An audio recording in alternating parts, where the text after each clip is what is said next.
Welcome to episode 250 of The Numbers Game. I'm Jace. I'm here with Nick and Marty, and the day has finally come. I've been talking about it for about 100 episodes. Marty, 250. Get excited. Well, I am excited. You know, the 200th episode, our producer Tommy, we set up the studio. We had lights. We had an audience. It was pumping. Red carpet, alcohol was swishing in the background. And 250, here we are. Behind the laptop, I've got a green ruler. Go to YouTube to suss that out. That's all I've got. What's going on? You got a little latte there or little I'm just going to throw in Jace It's taken 250 episodes, and Nick's decided right before the episode started, he asked the question, can he do the game over part? 249 episodes of basically Marty saying game over. He did not want to go there. 250, I think it's good time for a change, you know. It's time. It's 250, time to declare. Well, Marty loves a cricket analogy. What about if all three of us come up with one and let the audience rank it? That's not bad. It's not bad, but Nick's going to be stressing about it all episode. I reckon you will be too, Jace. Yeah, no, you're right. Yeah, we won't change the format for our amazing audience and listeners that have come back and supported us. So, thank you very much, 250. But look, we're here for another episode. We're not going to drone on about it. Marty, high value stuff. What's happening? Look, I've been exploring since I've been back into coaching business clients. I've been exploring the social media dynamics and going, where the hell do I fit? Should I be twerking on TikTok? Should I be tubing on YouTube? I don't know what you even call it, but you see people doing all sorts of generalist stuff there, and you're going, I've got to do something to build awareness around what I do. But what I've learned very, very quickly is if you're chasing likes and comments, it's like you're chasing ghosts, really. And even from a point of 2 months of playing around with it, I don't want to do generic stuff because it's the same in mortgage broking, Nick. You see, everyone does the rates, and that's fine. There's no problem with that. But I go, what I sort of tapped into is I go, and this is industry specific, right? As a trusted advisor, I go, my differential is long form content. Like it's about doing articles on LinkedIn and doing videos, actually giving strategy. And just to give you an example of that, like we had that Instagram post. Remember, I was crapping on about the government and having a go, and there were 400,000 viewers and likes all over the place and comments going berserk. How many clients you reckon I got out of that? Zero. None. Yep. And then I did something on LinkedIn where I did an article in regards to, basically talking about a referrer master plan for mortgage brokers, just to unlock relationships, and gave some strategy around that. I only had 477 impressions where someone had come across it. So only 1%. Yeah, 5 likes, right? How many clients? 2. Good conversion. Really, really good. Because it was relevant, it was on the right platform, and I was talking, to the market. And I just go, and this is not to have a crack, well, I probably am having a bit of a crack, but take it with a grain of salt, because I see a lot of social media content out there where people are almost looking for likes from peers. They're going to the next conference event, they're putting it up there. Do your clients really want to see that you're at a conference? Do your clients really want to see that you're having a meal at a restaurant instead of servicing them? Like I go, and this was the sort of thing, the aha moment starting to hit me, because I've done that in the past too. I've done stupid stuff trying to get some visibility, right? But I go, I really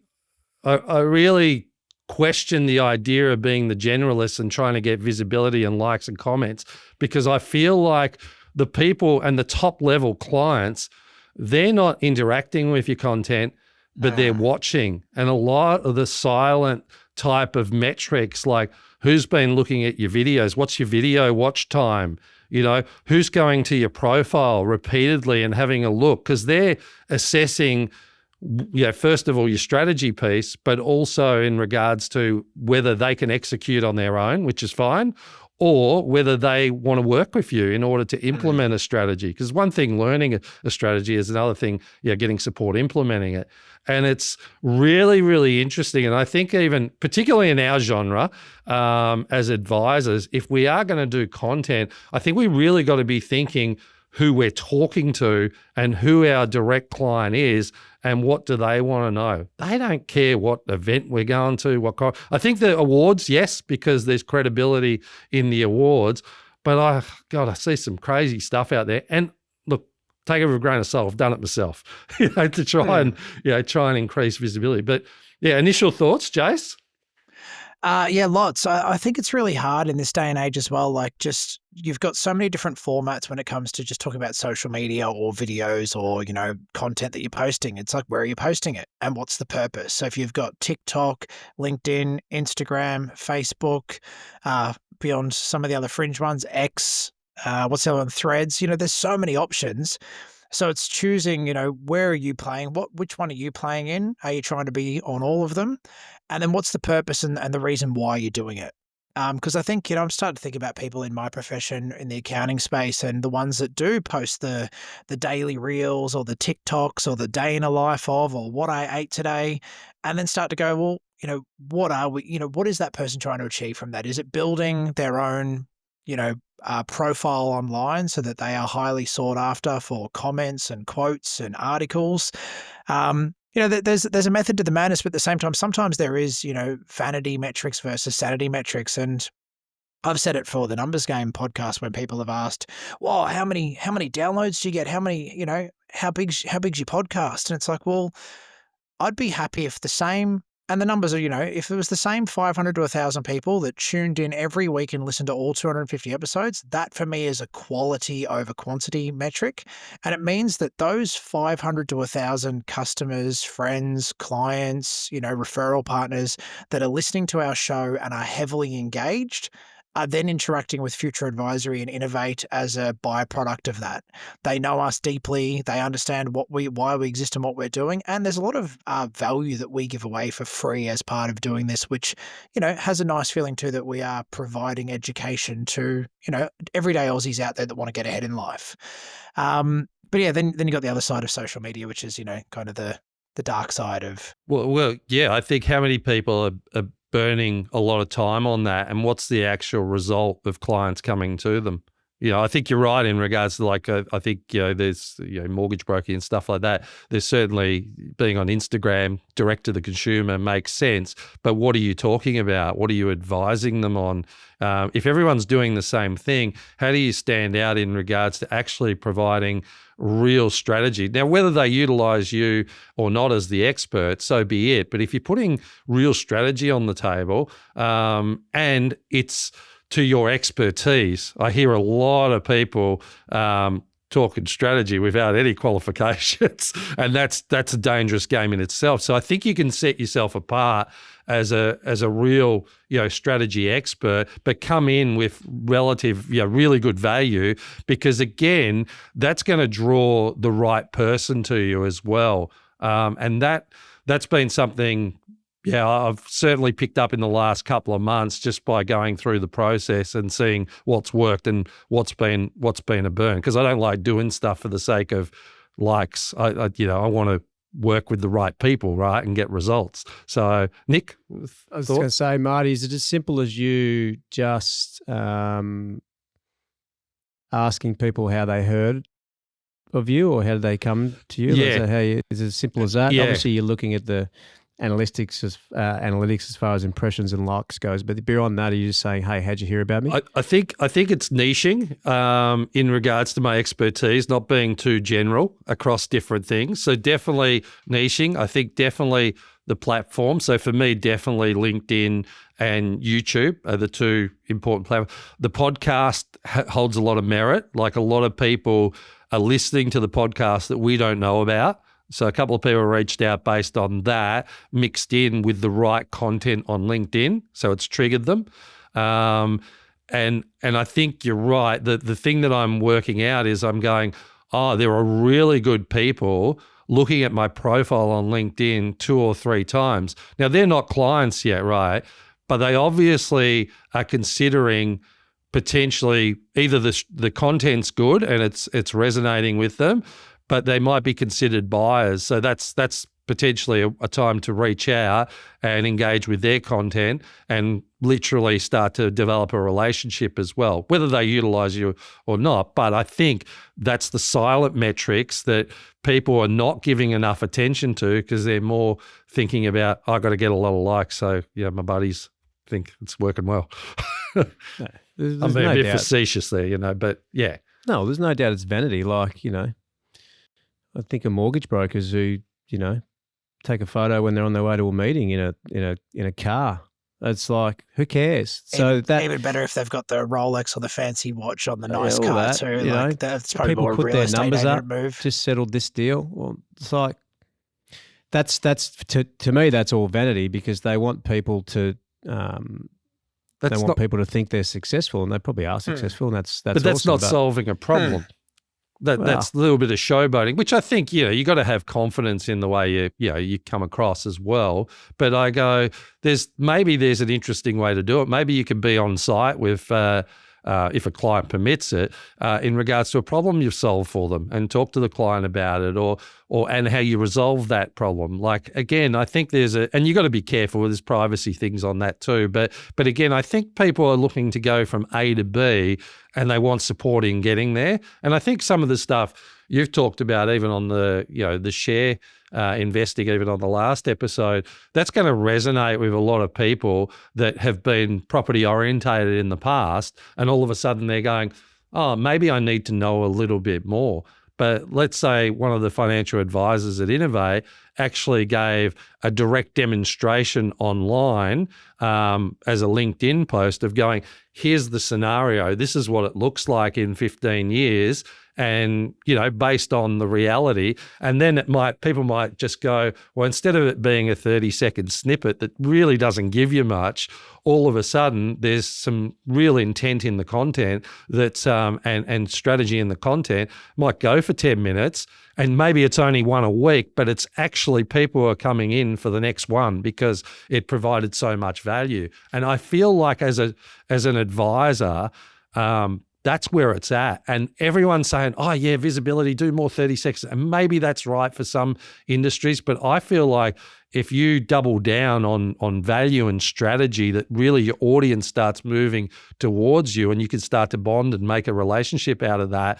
And you can look at those statistics on LinkedIn, see the expressions rising, see the watch times increasing, see the number of engagement points on personal messages increase, profile hits increase. All of a sudden you've got a pipeline there that you can develop. And I just think about it more commercially and more strategically to go, what's going to result in you working with an ideal, successful person that wants to take the next stage, and that's going to be different in accounting, different in financial planning, mortgages, and coaching. But yeah, just something to think about, something I wanted to bring to the table because I'm seeing what's going on.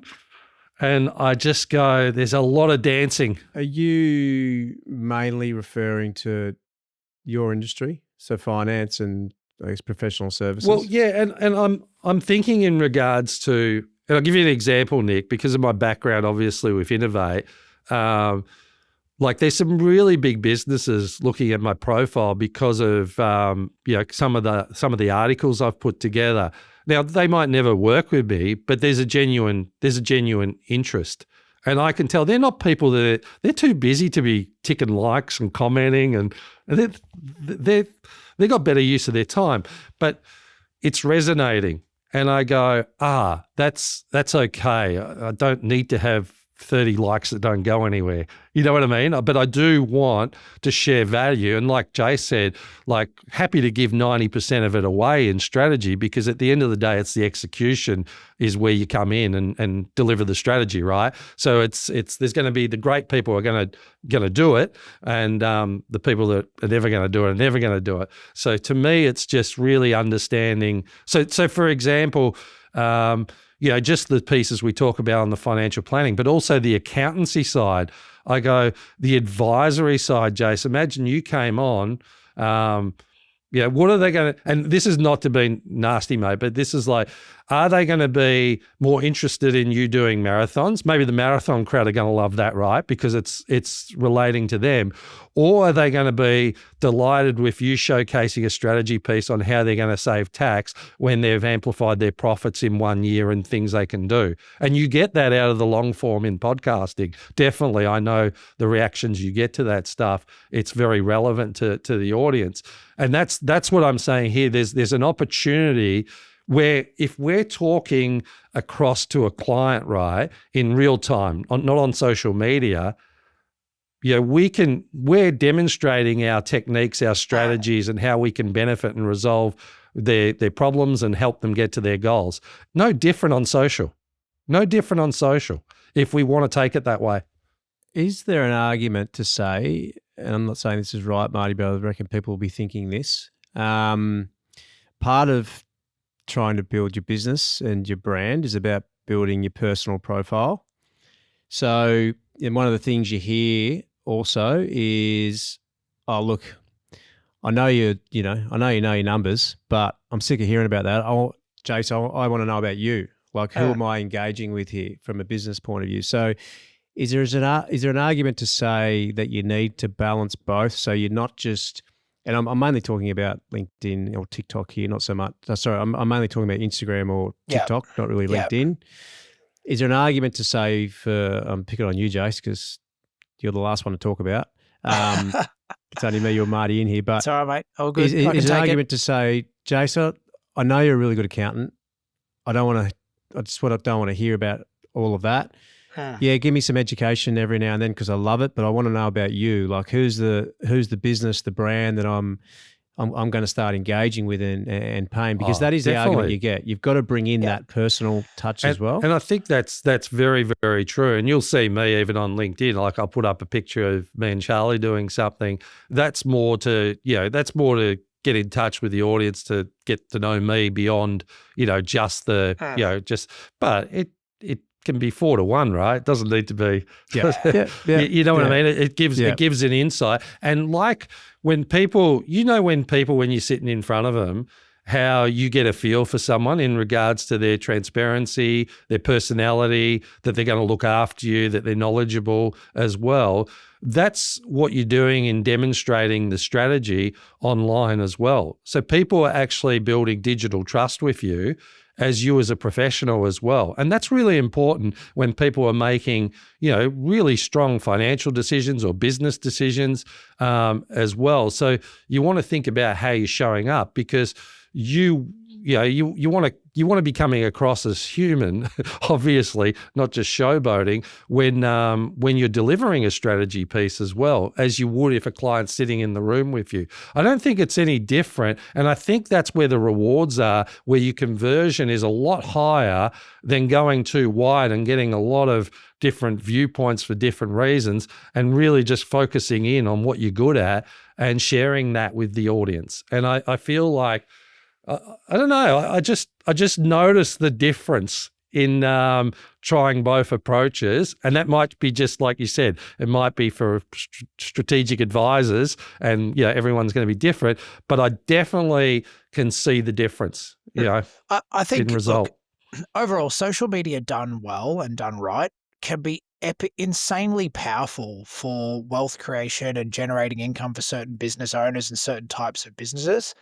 But I think as well, like the different platforms, you've got to have a strategy on what each platform is for. And then also, do you have a brand that you need to build awareness for, as well as a personal brand? And for myself, I go, I'm far from the perfect online social media person. If anything, like I'm sitting back going, I know it's an opportunity. And I think, I generally like jumping in front of a camera and saying something. But at the moment, it's the energy and effort and organized. And I think the consistency, I don't have the energy or effort right now to do it consistently and do it well, so I just haven't started at all. But the example, like I would use LinkedIn to post mostly about future advisory, business related, CPA or Xero. On my personal Instagram though, it's probably going to be marathon content or stuff that Jason Case do on the weekend. And don't get me wrong, I've got heaps of clients on Instagram as well. but it's generally not the area that I would subject them to hearing me talk about tax planning or, that kind of thing. Maybe it's an area that I should be, maybe that's the 4 and 1. Maybe there should be 4 personal stories, having a bit of fun, Jason Case off to a wedding or whatever we're doing. And then the 5th one is, by the way, everyone, here's this big news from the ATO you should know. To find out more, go to LinkedIn or go to Future Advisory's website. And I think you test it, mate. You just test it and see what you find by doing that. It's not to say like I said, I'm no social media guru. I'm just trying to wade through the noise and the chaos. So for me, I know it's LinkedIn. I went off TikTok because I thought numbers game's on TikTok anyway. So for me, that's my platform as a professional, and that's what I'm doubling down on because I'm seeing actual results off it. And and I'll still put a personal story in there, but it's just really focusing on what platform do you want to dominate. I think a lot of people say there's a lot of value in going across different platforms, and that may be absolutely true generically to get more visibility across a commercial brand. No problem with that. But like as a focused advisor, I go, it's really about niching down as to going, where are the results coming from? Why are they coming from? What's resonating? And the 30-second clips aren't resonating in regards to a result. Might be some visibility around it, and that's okay. But I go, the strategy piece, as I would be with a client, is resonating because it's giving insight into your thinking, into your perspective, and also into your strategy. And they can either take that on board and run with it, which is great, or alternatively, they might want to utilize you to implement, and that's okay too. Obviously, that's what you're looking for. But I just, like I said, I thought I'd throw it open because the wonderful thing is too, and this is not something that happened 15, 20 years ago. By having a good strategic presence on social media and however you want to present yourself, you're just opening the door to such a wider market of being able to work with people across Australia, even internationally as well. And that's a real advantage that you didn't used to have. You'd be at the barbecue and yes, you'd get opportunities through that and in your circle of business networks that you're engaging with, which is still very relevant as well. I wouldn't discount that at all. But here you're opening the door to someone getting to know you, building strategic and digital trust with you, the other side of Australia. And you go, how wonderful an opportunity is that, if you're really focusing in. And all I would encourage is, I'm not saying one thing's right over another. I'm just giving my own experience. But the question I would get our listeners to have a think about is, what is that strategy for you where you're getting an actual return, and how are you differentiating yourself as the expert in your field as opposed to the generic noise? If I hear one more RBA has not cut, very relevant, right? But there's going to be about 60,000 posts in about 2 minutes on that. So maybe jump on and go read the notes and go, this was interesting because of this, this, and that. I don't know, bring something to the table where someone can actually connect with you as a person and maybe have a thought behind it, given your expertise, if you're going to do that. And but mate, keep it to your field where you do have an expertise. Don't be too general. And as a business advisor as well, who works with many businesses who ask us, Jace, how did you grow Future Advisory? Where do all your clients come from? I think, again, we're not perfect, but what we've always tried to do is make sure that we're telling a story online. If you land on our website, it matches the brand and our marketing. If you land on our Instagram page or TikTok, if we have one, I have to follow up the social media team, and then also the flow onto the numbers game as well, which, I mean, obviously this is EP 250. I'm extremely proud of the numbers game and the work that we've all done together, because at the end of the day, the results that some of our clients together have got over the last 250 episode journey, we have some epic case studies between us, between Innovate and Future Advisory, and the magic of coming together to share these stories and these things with our audience through the numbers game. And I can think of several examples where somebody has Googled something and got to YouTube and then picked up the phone and called us to use us as a bit of a trusted voice for a certain service. And, that doesn't happen without putting a deliberate strategy in place. And while not every strategy is perfect, but it is about thinking about why you're doing it and what you're doing it for, And I think, like we've always said with this, it is consistency and it is being human and it is having purpose and passion and a genuine care for, the end result and the value you're giving someone. So, if you are thinking about social media and wondering what you should be on and what you shouldn't be on, step back, have a think about it. Speak to an advisor as well if you're not sure. I mean, that's what people are out there to do and help you. Like a Marty, you could be in professional services and you're just looking for someone to reach out to and have a chat with to go, where am I? What am I doing? Perfect example of how someone like a Marty can help you out. But I'm thinking, Jace, in regards to how much money's being burnt, and it's okay just to be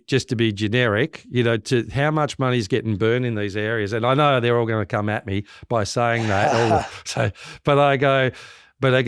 just, engagement is a relationship, right? So build that relationship with your audience, know what solution or problem you want to solve, and share really, really have the right intention. Don't be transactional with it, because people say, oh, just more. You'll get out there, you'll get the algorithm. Who cares about the algorithm? It's like you said, it's like our listeners come to us for advice. It's not everyone, but there are listeners that come to us because of the podcast, because we do long form, because we give strategies, we give our perspective as well. And there's real depth to it. And what I realize is that's where the quality of client comes from, is from the depth, not just the generic stuff. And I've done it too. Like I said before, I've done all the bad things you shouldn't do. I've done all the things people tell you should do. But I go, what it comes back to is that point of difference.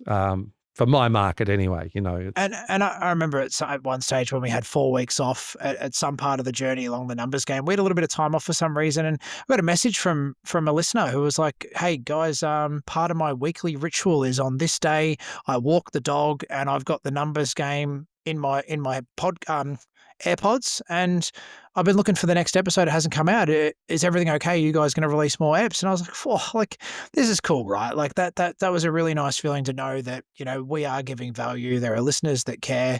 And, my call out now is at episode 250. If you've been along for the journey, if you're new to us, or if you've been around for a while, my request is to click the subscribe button on YouTube, follow us on Spotify or Apple, and share it to somebody else who might not be listening, someone who needs some of this in their life, whether it's, accounting, investments, property, financial advisory. This is what we're here for, to give back value, and would love to share with more people. Absolutely. And I just want to come to Nick, because Nick's nice and practical and straight down the line. What do you think, mate? Because you don't like to spend time in areas that don't deliver, and I like that about you. But what do you think in general from what you've seen and what we're talking about today? Yeah, writing a few things down. I had a coaching session with a new salesperson in this business the other day, Victor, Marty, who's going to maybe start doing some sales. And yeah, great. Anyway, he just didn't know where to start, and we're talking about LinkedIn because he needs to build his network. And then I said, oh, look, let's just have a look at some of the other good commercial brokers, and let's have a look at what they're doing. The first person I looked at, the first 5 or 6 posts was them at some event. Just to your point, at a lunch, at an awards night, at an event. I'm like, don't follow that person. Let's find someone else. So I think the first thing is you really need to have a system in place where you're actually tracking the success. Correct. And I think that's the ultimate, right? Like, would you rather a big following or a big bank account? I know which one that everyone would rather. So make sure that if you've got a lot of followers or whatever it might be, or make sure that you're constantly checking in on that Instagram or whatever platform you're using, looking at that strategy and going, well, is it actually producing more clients? And if what you're doing is, then can keep doing it. So firstly, you need to have a method to measure what you're doing. And secondly, you need to really understand what your audience wants to hear. And the reality is, on LinkedIn, they don't care if you went to lunch to an industry event. It's actually irrelevant. And I'm talking about LinkedIn now, right? Yeah. So, I just flick right through that stuff. I do and this is crazy, but I do a Friday email. And when I say this is crazy, the feedback I get on this is crazy. I'm not saying I'm an expert. this is just an example of something that works for me. And Marty, you know this, but every Friday I send an email out, and it's just something that's going on in our industry, and I send it to our referral partners. And so it could be sometimes it's about a really good product that we found that week. Sometimes it's about the economy and something I've read that I think's interesting, and I'll just, it might be a 2-page article and I'd get it down to 8 points. Sometimes it'll be a tip around budgeting. Like, it's all stuff that I know that people that refer us business or our clients want to hear. I give that email to our sales team and they send it out every Friday morning. So there's that consistency. So that's once a week, right? Now, the feedback that I get from the sales people is phenomenal. So the only reason I do it was not really to educate. It was really to just have a touch point every Friday. So they kept on seeing us, so that if they had a client that needed us, we'd pop into their inbox and it would remind them. But what's been really positive is the feedback on the information we're sending through. And it's all just everyday information that people need, or that people might have seen an article and gone, I can't be bothered reading that. I get it down to sort of 6 to 8 points. And it's working really well. And so that's the reason I keep doing it, because there's been times when I've gone, oh, this is a drag. I've got to find the content for this email again. But then every second month I'll get one of the salespeople go, geez, such and such is loving your email. Keep sending it through to me. That's why they sent me that deal. So I think I'm just really resonating with what you're saying, because I can think about it myself. Yeah, I like that depth particularly with the people you've already established relationships with, giving them something of value. And you hit the nail on the head. It's consistency, week in, week out. People come to depend on it and look forward to it. And so think, if you're in asset finance, don't be just putting another yellow good on a thumbprint. Talk about how you're working with suppliers and what's working well and the advantage it is to the suppliers. Think about a different angle that you can come in. The same, I encourage Victor to think of a unique angle that no one else is, utilizing out there to build up his strategic presence and the trust as he starts to build that out. Yeah, and one of the things that works well with asset finance is a scenario. This is the deal we got done this week. This is the profile of the client. This is what they needed to achieve. And this is what we did. Because then people are reading that going, shit, that's me.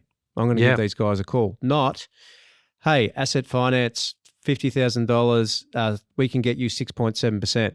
Well, that's great, but everyone else probably can as well, that's in asset finance.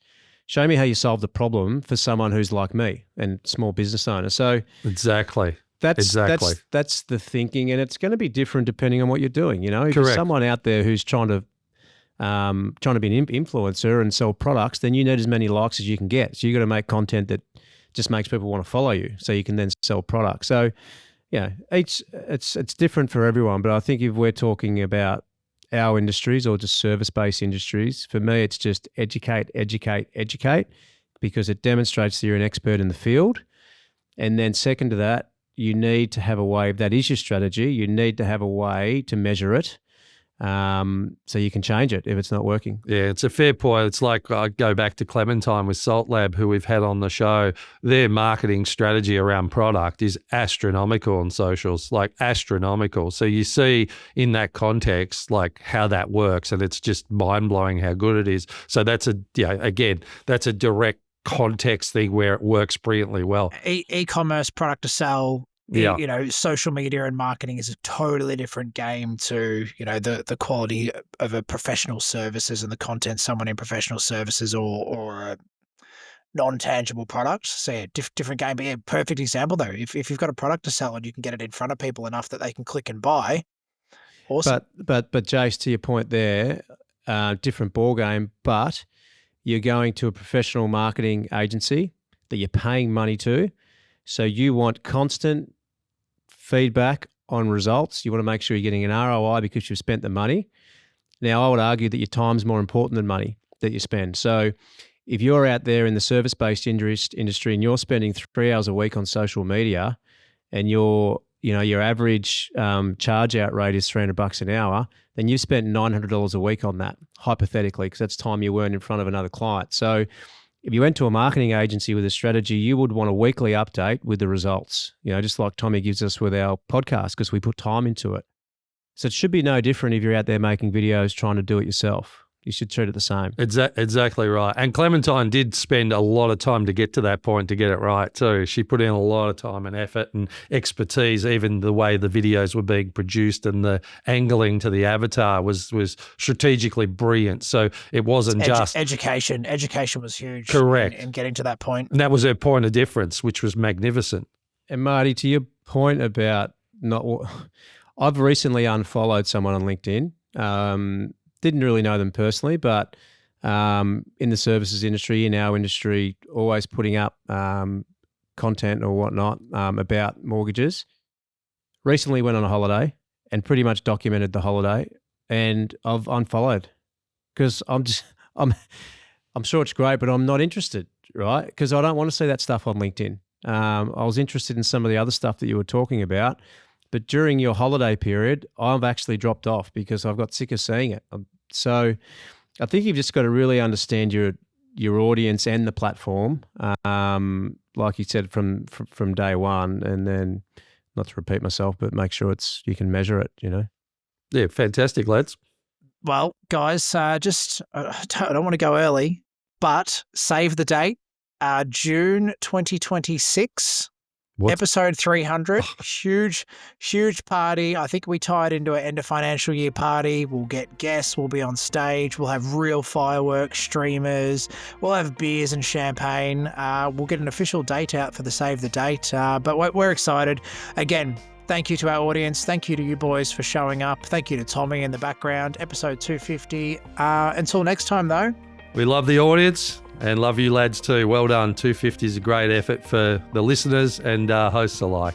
Game over.